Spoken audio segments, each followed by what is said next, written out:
যদি এক কথায় উত্তর দিই তাহলে বলতে হবে যে আমি আসলে ব্যর্থ হয়েছি এখানে। অ্যাবসলিউটলি ব্যর্থ হয়েছি। আ ১ম যে জিনিসটা। আর দ্বিতীয় কথা হচ্ছে যে আমি আ কথা যদি বলতে হতো, ধরেন আমি যদি কথা বলতাম অবশ্যই যৌক্তিক কোটা সংস্কার নিয়ে যে আলোচনা হচ্ছিল শুরুতে, সবাই যখন চেয়েছিল যে আমি কথা বলি, তখন যৌক্তিকভাবে কোটা সংস্কার হবে সেটা বা কোটা সংস্কার হতে যাচ্ছে এটা পরিষ্কারভাবে বোঝা যাচ্ছিল, বা আমার কাছে মনে হচ্ছিল যে কোটা সংস্কার হয়তোবা হবে।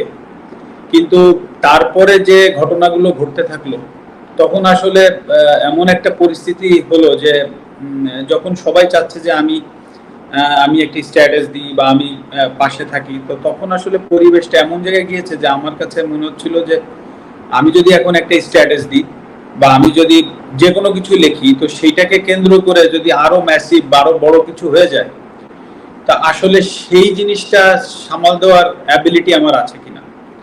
তো সবকিছু মিলিয়ে আসলে ঘটনাগুলো এত দ্রুত ঘটেছে, তো আমার পক্ষে সম্ভব হয়নি, তবে আমি চেষ্টা করিনি সেটা না। এবং আরেকটি বিষয় যে আমি যদি কথা মানে আমি যদি স্ট্যাটাসের ভিতরে সীমাবদ্ধ থাকতে চাইনি, এটা সত্যি কথা। মানে আমি চেয়েছিলাম স্টুডেন্টদের সাথে কথা বলতে, বা আমি চেয়েছিলাম যে তাদের সাথে আলোচনার মাধ্যমে কিছু করা যায় কিনা। হ্যাঁ, কারণ আমি যদি একটা স্ট্যাটাস দিতাম, তাতে করে যা কিছু ঘটেছে, যা কিছু হয়েছে, তার তার থেকে কম হতো না। বরঞ্চ আমার সার্বিকভাবে আমার যে ভয়টা কাজ করছিল যে